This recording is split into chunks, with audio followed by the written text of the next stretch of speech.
Hello, welcome back to another review. Today we're going to be looking at the IKEA Lånespelarere. Lånespelare. Lånespelarere. Lånespelare.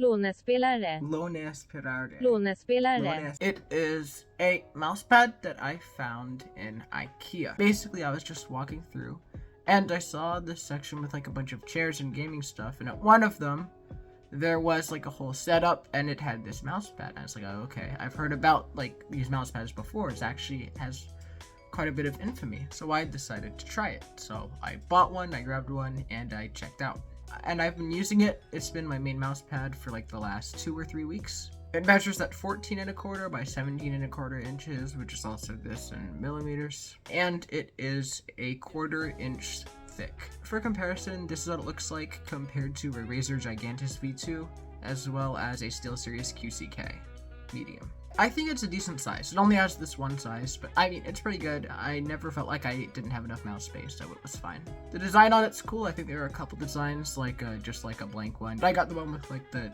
shapes, diamonds or something design. It looks neat. The most important thing is what the texture is and how the surface feels when actually using a mouse on it. And honestly, it's pretty good. Although there are no stitched edges, I'm okay with that because overall it's pretty nice to glide on. I felt like I had a really good amount of glide, but still a fair amount of control. This is a bit more towards a speed pad, but it is by no means not having control.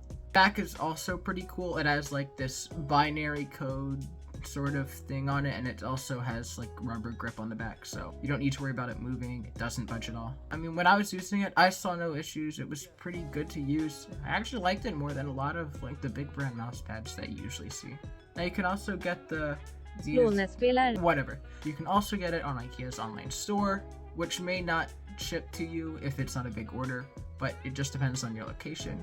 Or you can just get it in a physical store. That was my first time in IKEA since I was really little, and it was pretty fun. I mean, I forgot what all the hype was about, but I mean, it's a pretty cool place. There's a lot to do, food. I mean, there's just a lot to do there. But the funny thing is, I haven't uploaded in just over a month, and these are the views in the last month.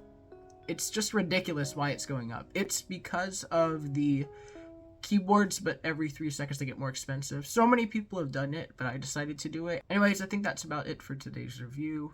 If you enjoyed, consider leaving a like and subscribing. Thank you for watching, and I'll see you around.